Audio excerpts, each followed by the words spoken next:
इस वीडियो में हम Godzilla X Kong the new empire movie को शुरुआत से लेकर एंडिंग तक एक्सप्लेन करने वाले हैं।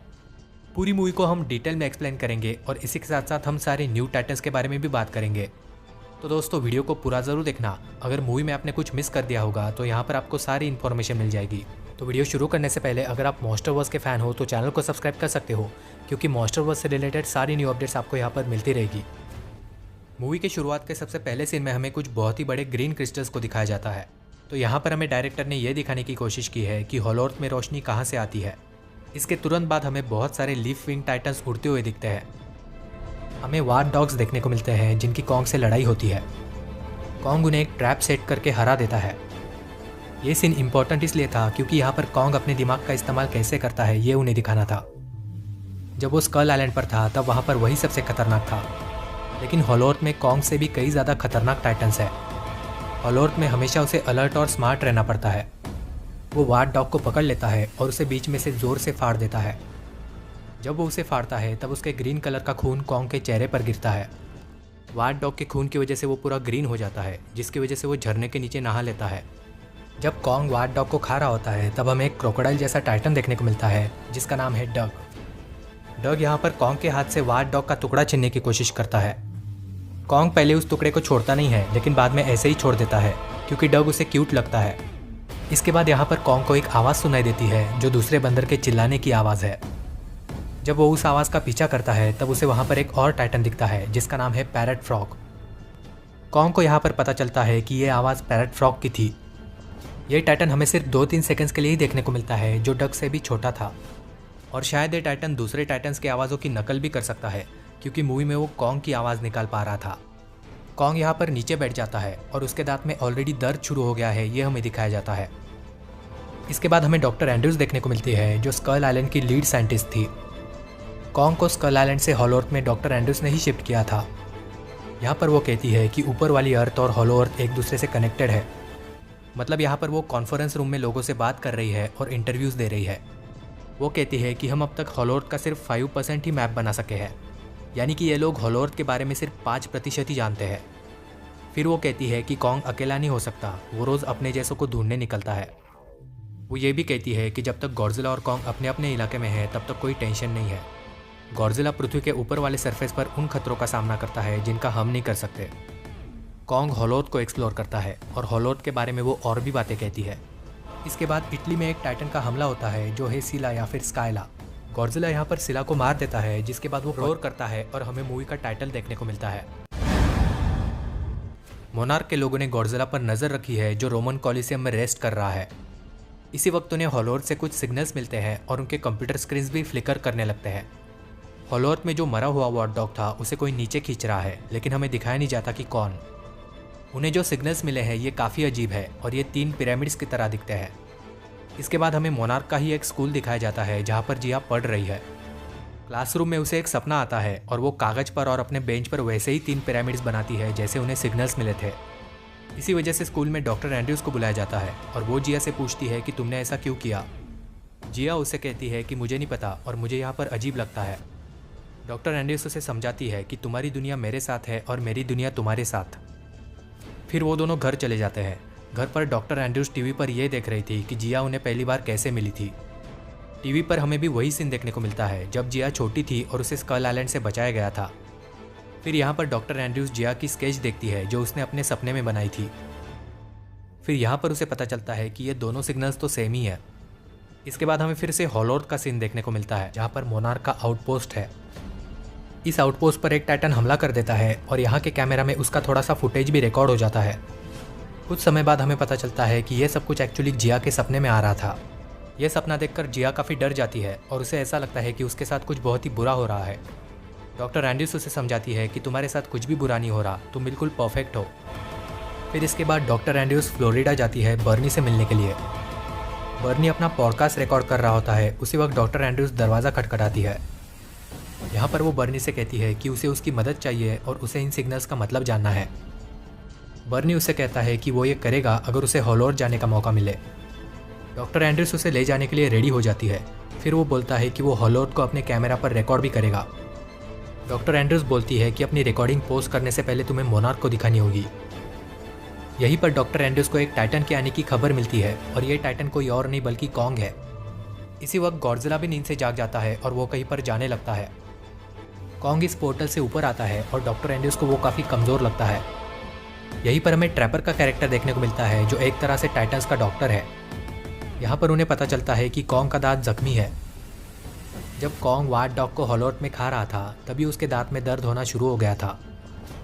तो ट्रैपर यहाँ पर एक मशीन की मदद से कॉन्ग का दांत निकाल लेता है और उसे एक सिल्वर कलर का दांत लगा देता है। यहाँ पर डॉक्टर एंड्रयूज कहती है कि गवर्नमेंट हॉलोट का ऑपरेशन अपने कब्जे में लेने वाली है। बर्नी डॉक्टर एंड्रयूज को उन सिग्नल्स के बारे में समझाता है जिसका मतलब है हेल्प, यानी कि हॉलोट से कोई तो मदद मांग रहा है।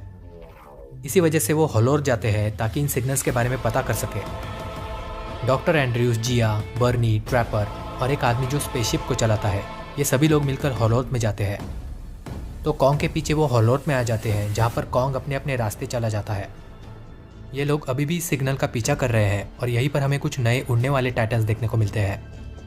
ये लीफ विंग टाइटन्स नहीं है क्योंकि वो तो हमें मूवी के शुरुआत में ही देखने को मिल जाते हैं। ये टाइटन्स बहुत बड़े हैं जो थोड़े बहुत अवतार मूवी के उड़ने वाले क्रिएचर्स की तरह लगते हैं। ये सभी टाइटन्स झुंड में उड़ रहे हैं जिनके बीच इनका स्पेसशिप भी उड़ रहा है। यहाँ पर वो अपने स्पेसशिप का डिज़ाइन भी बदल लेते हैं जो बिल्कुल उन टाइटन्स की डिज़ाइन की तरह लगता है। मतलब इस स्पेसशिप में एक ऐसी टेक्नोलॉजी है जो आसपास के माहौल का कलर और डिज़ाइन बना लेती है।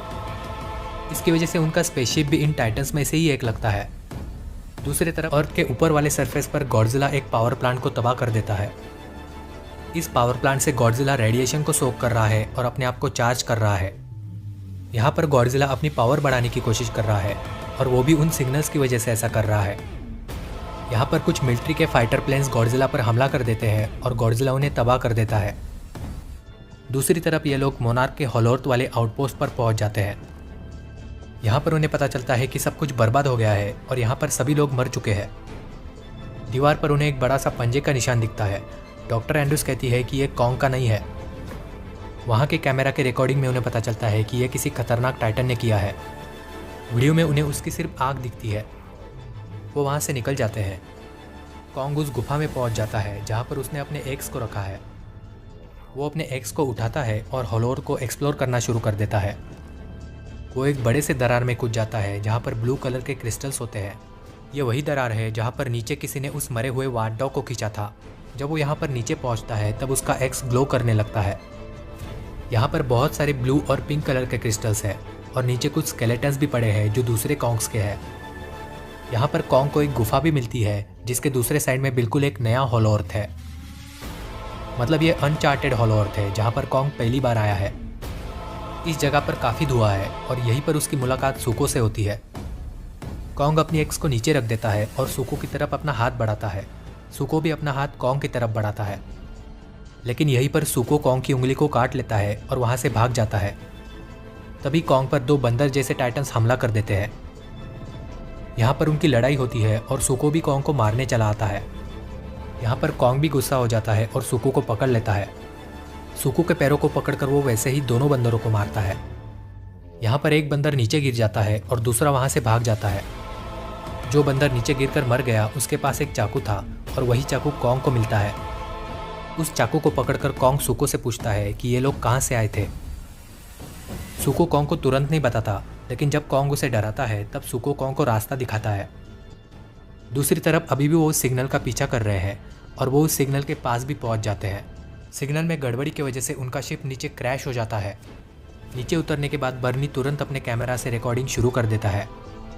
वो जंगल में से चल कर जा रहे हैं और ऊपर हम उड़ते हुए पंछियों को भी देख सकते हैं, लेकिन वो कौन से टाइटन्स है ये हमें पता नहीं चलता। इसी वक्त ट्रैपर के हाथ पर एक मच्छर आकर बैठता है जो उसका खून भी पीता है। फिर ट्रैपर यहाँ पर बोलता है कि सिर्फ फीमेल मच्छर ही खून पीती है ताकि वो अपने अंडे दे सके। उसी वक्त ट्रैपर को एक बदबू आती है। ट्रैपर उन्हें कहता है कि हमें दूसरी तरफ से जाना चाहिए, लेकिन वो बंदा जो स्पेसशिप उड़ा रहा था वो वहीं पर खड़ा रह के उनसे बहस करता है। ये सीन एक जंपस्केयर वाला डरावना सीन था। यहाँ पर एक झाड़ जैसा दिखने वाला टाइटन उस बंदे को खा जाता है। बर्नी को यहाँ पर ऐसा लगता है कि उस आदमी को एक झाड़ खा गया। फिर वो चारों यहाँ से दूर चले जाते हैं। ऊपर वाले सरफेस पर गॉडजिला की एनर्जी बढ़ चुकी है। यहाँ पर मोनार्क के लोग गॉडजिला को ट्रैक कर रहे हैं और वो डिस्कस करते हैं कि गॉडजिला आखिर कहाँ पर जा रहा है। फिर उन्हें पता चलता है कि गॉडजिला टियामेट टाइटन के पास जा रहा है ताकि वो अपनी एनर्जी को और भी बढ़ा सके। दूसरी तरफ ये लोग जंगल में एक खंडर जैसी जगह पर पहुंचते हैं। यहाँ की दीवार पर मोथरा का डिज़ाइन बना हुआ है। एक बहुत ही छोटा सा उड़ने वाला बटरफ्लाई जैसा टाइटन उस दीवार पर आकर बैठता है। जहाँ पर वो टाइटन बैठता है वहाँ पर उस दीवार को खोलने का सीक्रेट होता है। जिया उस स्ट्रक्चर को दबाती है तब वो दीवार अनलॉक होती है। उसके दोनों तरफ से पानी निकलता है जो दूसरी तरफ फ्लो करता है। जिस तरफ ये पानी जा रहा है ये लोग उसका पीछा करने लगते हैं। ये पानी उन्हें एक सुरक्षा कवच के पास लेकर आता है जो चमकता भी है। जिया इस कवच के अंदर हाथ डालती है और वो लोग मिलकर उसे खोल देते हैं। इस कवच के दूसरी तरफ हमें होलोर्थ की नई सभ्यता देखने को मिलती है। दूसरी तरफ होलोर्थ में सुको और कॉन्ग एक ऐसी जगह पर पहुंच जाते हैं जहां पर बहुत सारे वॉरबैट्स हैं। इसी जगह पर कुछ छोटे बैट्स जैसे टाइटन्स भी हैं जिन्हें वॉरबैट्स खा रहे हैं। वो एक बहुत ही खूबसूरत जगह पर पहुंच जाते हैं जहां पर पानी है। यहाँ पर सुको कॉन्ग को फंसाने की कोशिश करता है क्योंकि सुको को ऑलरेडी पता है कि पानी में एक टाइटन है। सुको धीरे धीरे पानी में जाता है और पानी को अपने मुंह पर डालने लगता है।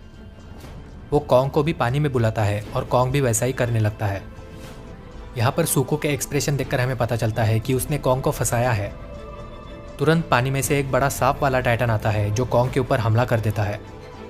वो टाइटन कॉन्ग को पानी में लेकर जाता है और तभी सुको वहाँ से भाग जाता है। जब सुको जंगल में से भाग रहा है तभी उसके सामने कॉन्ग का एक्स गिरता है। उसके तुरंत बाद उस सांप जैसे टाइटन का कटा हुआ सिर भी वहाँ पर गिरता है।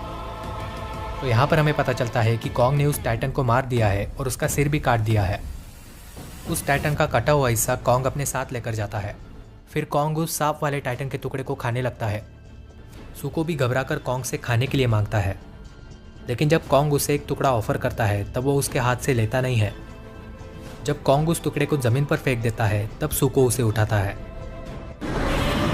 गॉडजिला टियामैट के इलाके में पहुंच जाता है और पानी में ही टियामैट को मार देता है। और पानी के अंदर टियामैट टाइटन जिस गुफा के अंदर रहता था वहाँ पर गॉडजिला चला जाता है। फिर हमें चारों ह्यूमन कैरेक्टर्स देखने को मिलते हैं जो उस जगह को एक्सप्लोर कर रहे हैं। होलोर्थ के लोग उन्हें पकड़ लेते हैं और उनकी जगह पर लेकर जाते हैं। जब वो लोग उस पिंक पिरामिड के पास पहुंचते हैं तब उन्हें वहाँ पर कुछ ऐसे पोर्टल्स मिलते हैं जिनकी मदद से ऊपर वाले सरफेस पर जा सकते हैं। वहाँ पर वो इन लोगों की रानी से मिलते हैं और वो जिया को अपने पास बुलाती है। यहाँ पर हमें पता चलता है कि ईवी ट्राइब के लोग एक दूसरे से टेलीपैथी के थ्रू बात कर सकते हैं, यानी कि ये लोग एक दूसरे की मन की बात समझ जाते हैं। जब ये रानी जिया का हाथ पकड़ती है तब वो उसकी पूरी ज़िंदगी के बारे में जान जाती है। इसके बाद हमें पता चलता है कि वो सारे सिग्नल्स इन्हीं लोगों ने भेजे थे। यहाँ पर हमें पता चलता है कि ये लोग गॉडजिला को भी सिग्नल्स भेजते हैं। कुछ समय बाद वो एक बहुत ही डार्क जगह पर आ जाते हैं जहाँ पर हमें एक बड़े से टाइटन का स्केलेटन देखने को मिलता है। इस टाइटन का स्केलेटन एक ब्रिज है जो दोनों पहाड़ों को कनेक्ट करता है। कॉन्ग और सुको इस ब्रिज को क्रॉस करते हैं और दूसरी तरफ जाते हैं। दूसरी तरफ ये लोग अभी भी उस पिरामिड के अंदर है और एक मिस्टीरियस जगह पर पहुंचते हैं। उन लोगों के पास ब्लू कलर का चमकने वाला लिक्विड होता है और वो उसे ज़मीन पर डाल देते हैं। वहाँ पर लिक्विड डालने के बाद ब्लू कलर की रोशनी हो जाती है। तो यहाँ पर उन्हें सारी हिस्ट्री मालूम पड़ती है, जैसे कि शुरुआत में होलोअर्थ और ऊपर वाले सरफेस के बीच में अमन था और टाइटन्स पूरे नेचर की रक्षा करते थे। महान वानरों ने इंसानों की हिफाजत का जिम्मा लिया था, लेकिन एक ऐसी बुराई आई जिसने उस अमन को भंग कर दिया। एक बेरहम वानर था जिसने ऊपर वाले सरफेस पर राज करने की कोशिश की। उस वानर ने अपनी आर्मी बनाई और गॉडजिला के खिलाफ जंग छेड़ दी। तो यहाँ पर एक जंग हुई थी जिसमें गॉडजिला को तबाह कर दिया। इसके बाद उसने सारे वानरों को लावा की जगह पर कैद कर दिया। उस बुरे वानर को आज भी पृथ्वी के ऊपर वाले सरफेस पर पहुंचने की इच्छा है और यहाँ पर उन्हें पता चलता है कि ईवी ट्राइब वाले लोग उस वानर को स्कार किंग कहते हैं। दूसरी तरफ कॉन्ग और सुको इस गुफा के अंदर से स्कार किंग के टेम्पल में पहुंच जाते हैं। यहाँ पर हमें बहुत सारे कॉन्ग्स दिखते हैं जो काफ़ी डरे हुए हैं। कुछ बुरे बंदर जैसे टाइटन्स इन कॉन्ग्स से काम करवा रहे हैं। जब हमारा कॉन्ग उनकी मदद करने की कोशिश करता है तब वो बुरा टाइटन कॉन्ग के ऊपर चिल्लाता है। कॉन्ग उसे एक झटके में मारकर गिरा देता है। फिर वो बुरे बंदर स्कार किंग को बुलाते हैं और जब वो आता है तब सभी बंदर डर जाते हैं। लेकिन यहाँ पर कॉन्ग स्कार किंग से नहीं डरता। स्कार किंग उसके सामने आकर खड़ा हो जाता है। स्कार किंग यहाँ पर कॉन्ग का दांत चेक करता है जो मेटल का है। कॉन्ग के मेटल वाले दांत को देखकर स्कार किंग हंसने लगता है और उसकी हंसी काफ़ी एविल है। इसके बाद स्कार किंग सुको को डराता है और पूछता है कि तुम इसे यहाँ पर क्यों लाए।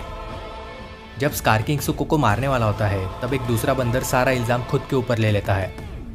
स्कार किंग उस बंदर को लावा में फेंक देता है जिसकी वजह से कॉन्ग बहुत ही ज़्यादा गुस्सा हो जाता है। फिर यहाँ पर कॉन्ग और स्कार किंग की फाइट होती है जिसमें स्कार किंग कॉन्ग को मारता है। उसके विप्लैश की मदद से वो कॉन्ग का गला घोटने की कोशिश भी करता है, लेकिन जब कॉन्ग स्कार किंग को मारता है तब वो रुक जाता है।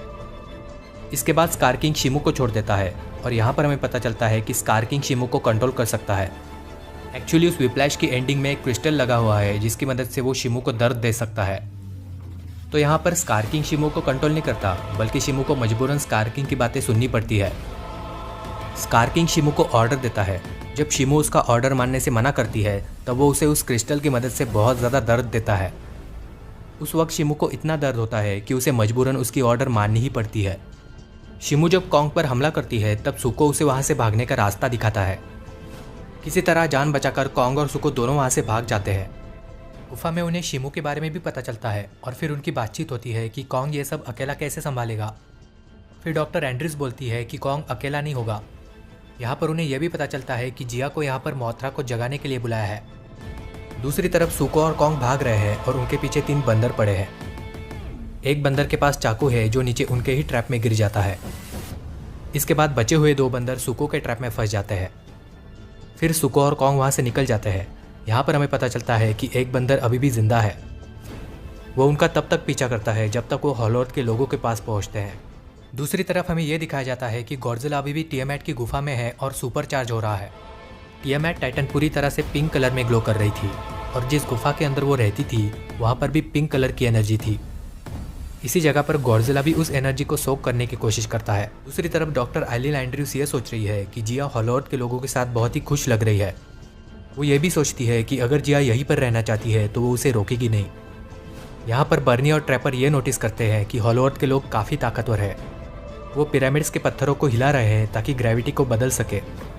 बर्नी सोचता है कि काश वो ये सब कुछ रिकॉर्ड कर सकता, लेकिन ट्रैपर उससे कहता है कि ये सब कुछ राज रखने में ही इन लोगों की भलाई है। अगर ऊपर वाले इंसानों को ये सब कुछ पता चल गया तो वो इसे बर्बाद कर देंगे। इसी वक्त कॉन्ग और सुको यहाँ पर आ जाते हैं। होलो अर्थ के लोग उनके लिए रास्ता खोलते हैं। यहाँ पर पहुँचने के बाद कॉन्ग बेहोश हो जाता है और वो काफ़ी घायल भी है। सभी लोग मिनी कॉन्ग को देखकर कंफ्यूज हो जाते हैं और जिया कॉन्ग से बातें करती है। कॉन्ग उससे कहता है कि उसने अपना घर खो दिया। उसी वक्त सुको वहाँ से दूर चला जाता है। जिस बंदर ने कॉन्ग और सुको का पीछा किया था उसने स्कार किंग को सब कुछ बता दिया था। स्कार किंग शिमो और अपनी आर्मी को लेकर होलो अर्थ के लोगों के पास जा रहा है। यहाँ पर सुको उन्हें आते हुए देख लेता है और वहाँ से वापस चला जाता है। दूसरी तरफ हम गॉडजिला को देखते हैं जो टियामैट की गुफा में इवॉल्व हो रहा था। गॉडजिला यहाँ पर जागता है और हम देखते हैं कि वो पिंक कलर में ग्लो कर रहा है। ट्रैपर यहाँ पर नोटिस करता है कि कॉन्ग का हाथ काफ़ी घायल है। वो डॉक्टर एंड्रयूज से कहता है कि इसे ठीक करना होगा वरना ये किसी के सामने टिक नहीं पाएगा। फिर डॉक्टर एंड्रयूज उससे कहती है कि प्लास्टर से काम नहीं चलेगा। ट्रैपर यहाँ पर डॉक्टर आइलिन एंड्रयूज से प्रोजेक्ट पावर हाउस के बारे में बात करता है। ये प्रोटोटाइप तैयार हो चुका था लेकिन गवर्नमेंट ने बीच में ही उसे रोक दिया। एक्चुअली जब मेका गॉडजिला ने हमला किया था तब उन्हें रियलाइज़ हुआ था कि ऐसे भी कुछ खतरे हैं जिनका सामना गॉडजिला और कॉन्ग भी नहीं कर सकते। इसी की वजह से उन्होंने टाइटन्स की पावर बढ़ाने के लिए कुछ मशीनी हथियार बनाए थे। उन हथियारों में कुछ मशीनी हाथ भी थे जो कॉन्ग के लिए बनाए थे। गवर्नमेंट इस प्रोजेक्ट को बंद करने वाली थी, इसलिए यह सब कुछ ऑलरेडी होलो अर्थ के आउटपोस्ट में भेज दिया गया था। तो ट्रैपर वहाँ पर जाकर उस बीस ग्लो को लेकर आता है और कॉन्ग को पहनाता है। यह बीस ग्लो कॉन्ग को काफ़ी पसंद आता है और वो पूरी तरह से ठीक भी हो जाता है। इसी वक्त सुको वहाँ पर आता है और कॉन्ग को बताता है कि स्कार किंग शिमो के साथ यहाँ पर आ रहा है। इसीलिए जिया कॉन्ग को बोलती है कि उसे मदद की ज़रूरत पड़ेगी और उसे गॉडजिला को लाना चाहिए। तो कॉन्ग वहाँ के पोर्टल में कूदता है और गॉडजिला की मदद लेने जाता है। फिर यहाँ पर उन्हें पता चलता है कि होलो अर्थ के लोगों ने हेल्प इसलिए बुलाई थी ताकि वो मोथरा से बात कर सके, क्योंकि सिर्फ जिया ही है जो मोथरा से बात कर सकती है। मतलब जो स्कल आइलैंड के लोग थे वही मोथरा से बात कर सकते थे, लेकिन स्कल आइलैंड के सारे लोग मर गए हैं, सिर्फ जिया ही बची है। तो इसीलिए उन्होंने जिया को यहाँ पर बुलाया था ताकि वो मोथरा से बात कर सके। मतलब यहाँ पर मोथरा को जगाने के लिए उन्हें जिया की हेल्प चाहिए थी। इसके बाद जिया उस पिरामिड पर चढ़ती है और ऊपर पहुँच जाती है। दूसरी तरफ कॉन्ग भी ऊपर वाले सरफेस पर पिरामिड के पास पहुँच जाता है। इसी वजह से गॉडजिला भी भागता हुआ उसके पास आता है। कॉन्ग उसे बताने की कोशिश भी करता है कि वो सिर्फ मदद के लिए यहाँ पर आया है, लेकिन गॉडजिला उसकी एक नहीं सुनता और फाइट शुरू कर देता है। तो यहाँ पर गॉडजिला और कॉन्ग की फाइट शुरू हो जाती है जो बहुत बढ़िया थी। दूसरी तरफ जिया ऑलरेडी उस पिरामिड के ऊपर है और वहाँ पर वो एक अदृश्य सुरक्षा कवच को छूती है। जैसे ही वो उसको छूती है तो धीरे धीरे हमें मोथरा दिखने लगती है। यहाँ पर जिया और मोथरा की बातचीत होती है और वो दोनों भी उसी पोर्टल से अर्थ के ऊपर वाले सरफेस पर आ जाते हैं। यहाँ पर जिया और मोथरा मिलकर गॉडजिला और कॉन्ग की फाइट को रोक देते हैं। इसी समय होलो अर्थ के अंदर वो लोग पानी में लाल कलर का एक रस डालते हैं। इस लाल कलर के लिक्विड में कुछ ऐसी पावर्स है जिसकी वजह से ग्रेविटी में गड़बड़ हो जाती है। ये करने से ऊपर वाला पिरामिड नीचे वाली पिरामिड से टकराने वाला होता है। मतलब होलो अर्थ के लोगों को यही करना था, ग्रेविटी को हटाकर दोनों पिरामिड्स को एक साथ टकराना था। दोनों पिरामिड्स धीरे धीरे एक साथ टकराने वाले होते हैं। उसी वक्त वहाँ पर स्कार किंग आ जाता है। शिमू की पावर्स की मदद से वो उनकी सुरक्षा कवच को तोड़ देता है। उसी वक्त स्कार किंग देखता है कि दोनों पिरामिड्स एक साथ टकराने वाले हैं। स्कार किंग शिमू को दोनों पिरामिड्स के बीच में बर्फ जमाने के लिए बोलता है। शिमू उसका ऑर्डर नहीं मानती, इसलिए फिर से स्कार किंग उस क्रिस्टल का यूज़ करता है। फिर यहाँ पर भी मजबूरी में शिमू अपने पावर्स का यूज़ करके दोनों पिरामिड्स को रोक देती है। अब दोनों पिरामिड्स के बीच में बर्फ जम चुका है और वो एक साथ नहीं टकराएंगे। होलो अर्थ के लोग ऑलरेडी सुरक्षित जगह पर चले गए थे, बस कुछ मेन कैरेक्टर्स वहाँ पर रुके हुए थे। कुछ ही समय पहले ट्रैपर अपने स्पेसशिप में बैठकर कहीं पर गया हुआ था। जब शिमू पिरामिड्स में बर्फ जमा देती है तब ट्रैपर वहाँ पर आ जाता है। ट्रैपर अपने साथ उन उड़ने वाले टाइटन्स का झुंड भी लेकर आया था जो हमें इस मूवी में पहली बार देखने को मिले थे। एक्चुअली फिर से ट्रैपर ने उस स्पेसशिप का डिज़ाइन उन टाइटन्स की तरह कर लिया था। इस वजह से वो सारे उड़ने वाले टाइटन्स ट्रैपर को फॉलो करते हुए यहाँ पर आ गए। ये उड़ने वाले टाइटन्स बहुत सारे थे जिसकी वजह से स्कार किंग, शिमू और उसकी आर्मी का ध्यान भटक जाता है। इसी वक्त ट्रैपर बचे हुए सारे लोगों को लेकर वहाँ से निकल जाता है। फिर यहाँ पर गॉडजिला और कॉन्ग भी आ जाते हैं और इन चारों की फाइट हमें देखने को मिलती है। स्कार किंग और कॉन्ग एक दूसरे को मारने ही वाले थे, उसी वक्त बर्फ टूट जाती है और दोनों पिरामिड्स एक साथ टकरा जाते हैं। जब ये दोनों पिरामिड्स एक साथ टकराते हैं तो वहाँ की ग्रेविटी कुछ समय के लिए गड़बड़ा जाती है। इसी वजह से यहाँ पर हमें पूरी फाइट इस ग्रेविटी में देखने को मिलती है। कभी कोई टाइटन ऊपर जा रहा है और कभी कोई नीचे जा रहा है। मोथरा यहाँ पर दूसरे बंदरों को मारकर गिरा रही है। सुको भी इन बंदरों को पत्थर मारकर गिरा रहा है। स्कार किंग और कॉन्ग एक साथ लड़ रहे हैं और शिमू और गॉडजिला भी फाइट कर रहे हैं। शिमू गॉडजिला को बर्फ में जमा देती है, लेकिन गॉडजिला अपनी डॉर्सल प्लेट्स वाली पावर से उस बर्फ को तोड़ देता है। यहाँ पर हमें गॉडजिला के बहुत सारे बढ़िया करतब देखने को मिलते हैं। कुछ मिनटों के बाद ग्रेविटी का असर खत्म हो जाता है और ये चारों टाइटन्स उस पोर्टल में गिरते हैं। पोर्टल में गिरते वक्त कॉन्ग का एक्स वहीं पर छूट जाता है। दूसरी तरफ यह पोर्टल समुंदर में ब्राज़ील में खुलता है। शिमू यहाँ पर समुंदर को जमा देती है। उसी वक्त स्कार किंग शिमू को आकाश में अपनी पावर्स छोड़ने को बोलता है। शिमू अपनी फ्रॉस्ट बाइट ब्रेथ को आसमान में छोड़ देती है, लेकिन उसी वक्त कॉन्ग और गॉडजिला भी ऊपर आ जाते हैं और शिमू की पावर्स बंद हो जाती है। कॉन्ग स्कार किंग को बहुत ही ज़ोर से मारता है जिसकी वजह से उसका दांत टूट जाता है। यहाँ पर गॉडजिला भी शिमू से लड़ने लगता है और दोनों की अच्छी खासी फाइट होती है। इस फाइट में 2-3 बार स्कार किंग शिमू का यूज़ करता है। वो शिमू को दूसरी बिल्डिंग्स को फ्रीज करने के लिए भी बोलता है। तो यहाँ पर बहुत ही बढ़िया फाइट चल रही है। स्कार किंग बिल्डिंग्स को उखाड़ कर फेंक रहा है। कॉन्ग अपनी बीस्ट ग्लो की मदद से उन बिल्डिंग्स को तोड़ रहा है। फिर जब शिमू कॉन्ग पर हमला करता है तब गॉडजिला स्कार किंग पर हमला करता है। गॉडजिला यहाँ पर अपनी एटॉमिक पावर का यूज़ करता है और स्कार किंग के विप्लैश को अपने मुंह से पकड़ लेता है। गॉडजिला उस विप्लैश को ज़ोर से दबाता है और वो क्रिस्टल वहाँ से टूट जाता है। पोर्टल की दूसरी तरफ सुको देखता है कि कॉन्ग का एक्स तो यहीं पर है। तो यहाँ पर सुको भी उस पोर्टल में कूदता है और एक्स को अपने साथ लेकर जाता है। दूसरी तरफ अभी भी स्कार किंग उस क्रिस्टल को पाने की कोशिश कर रहा है, लेकिन कॉन्ग उसे रोक देता है। इसी वक्त सुको एक्स लेकर यहाँ पर आ जाता है और उस क्रिस्टल को तोड़ देता है। जब सुको उस क्रिस्टल को तोड़ता है तब एक बहुत बड़ा धमाका होता है। तो यहाँ पर क्रिस्टल तो टूट जाता है और शिमू बिल्कुल आज़ाद हो जाती है।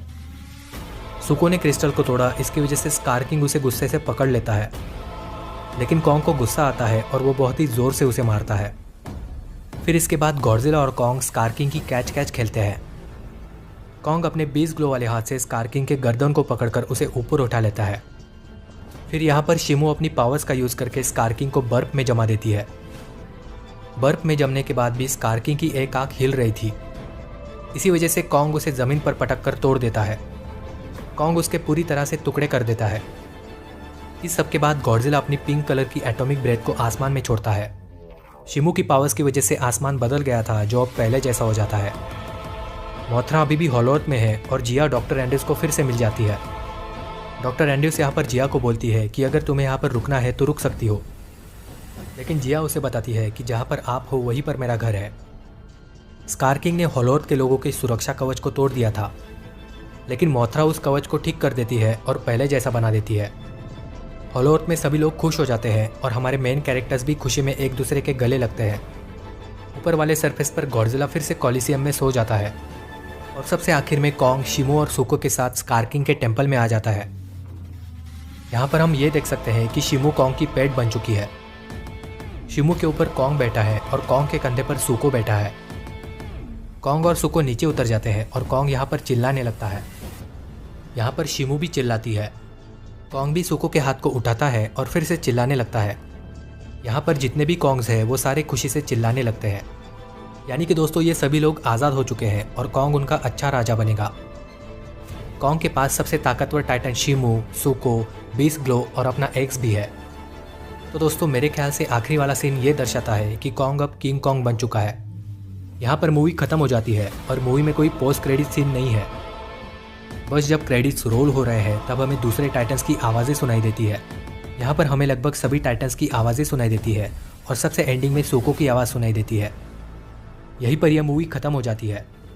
तो दोस्तों आपको क्या लगता है अगली मूवी मॉन्स्टरवर्स में कौन सी बनेगी, ये मुझे कमेंट्स में ज़रूर बताना।